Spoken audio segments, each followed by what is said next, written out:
rushed into the room. "You have really got it," he cried, grasping Sherlock Holmes by either shoulder and looking eagerly into his face. "Not yet. But you have hopes?" "I have hopes." "Then, come. I am all impatience to be gone. We must have a cab." "No, my brougham is waiting." "Then that will simplify matters." We descended and started off once more for Briony Lodge.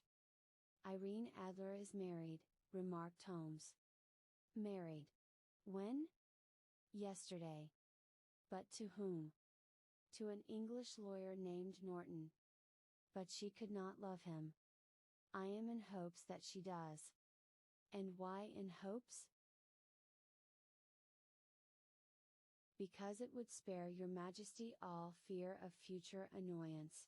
If the lady loves her husband, she does not love your Majesty. If she does not love your Majesty, there is no reason why she should interfere with your Majesty's plan." "It is true. And yet. Well. I wish she had been of my own station. What a queen she would have made." He relapsed into a moody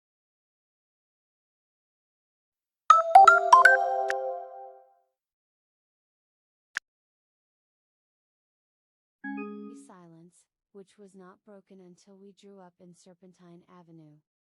The door of Briony Lodge was open, and an elderly woman stood upon the steps. She watched us with a sardonic eye as we stepped from the brougham. "Mr. Sherlock Holmes, I believe?" said she. "I am Mr. Holmes," answered my companion, looking at her with a questioning and rather startled gaze. "Indeed. My mistress told me that you were likely to call. She left this morning with her husband by the 5:15 train from Charing Cross for the Continent." "What?" Sherlock Holmes staggered back, white with chagrin and surprise. "Do you mean that she has left England? Never to return?" "And the papers?" asked the king hoarsely. "All is lost." "We shall see." He pushed past the servant and rushed into the drawing room, followed by the king and myself. The furniture was scattered about in every direction, with dismantled shelves and open drawers, as if the lady had hurriedly ransacked them before her flight. Holmes rushed at the bell pull, tore back a small sliding shutter, and, plunging in his hand, pulled out a photograph and a letter. The photograph was of Irene Adler herself in evening dress, the letter was superscribed to Sherlock Holmes, Esquire, to be left till called for. My friend tore it open, and we all three read it together. It was dated at midnight of the preceding night and ran in this way. "My dear Mr. Sherlock Holmes, you really did it very well. You took me in completely. Until after the alarm of fire, I had not a suspicion. But then, when I found how I had betrayed myself, I began to think. I had been warned against you months ago. I had been told that, if the king employed an agent, it would certainly be you. And your address had been given me. Yet, with all this, you made me reveal what you wanted to know. Even after I became suspicious, I found it hard to think evil of such a dear, kind old clergyman. But, you know, I have been trained as an actress myself. Male costume is nothing new to me. I often take advantage of the freedom which it gives. I sent John, the coachman, to watch you, ran upstairs, got into my walking clothes, as I call them, and came down just as you departed. Well, I followed you to your door, and so made sure that I was really an object of interest to the celebrated Mr. Sherlock Holmes. Then I, rather imprudently, wished you good night, and started for the Temple to see my husband. We both thought the best resource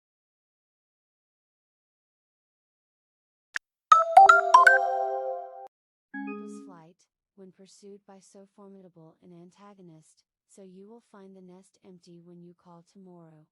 As to the photograph, your client may rest in peace. I love and am loved by a better man than he. The king may do what he will without hindrance from one whom he has wronged. I keep it only to safeguard myself, and to preserve a weapon which will always secure me from any steps which he might take in the future. I leave a photograph which he might care to possess, and I remain, dear Mr. Sherlock Holmes, very truly yours, Irene Norton, née Adler. What a woman, oh, what a woman, cried the King of Bohemia, when we had all three read this epistle. Did I not tell you how quick and resolute she was? Would she not have made an admirable queen? Is it not a pity that she was not on my level? From what I have seen of the lady, she seems, indeed, to be on a very different level to your Majesty, said Holmes coldly. I am sorry that I have not been able to bring your Majesty's business to a more successful conclusion. On the contrary, my dear sir, cried the King, nothing could be more successful. I know that her word is inviolate. The photograph is now as safe as if it were in the fire. I am glad to hear your Majesty say so. I am immensely indebted to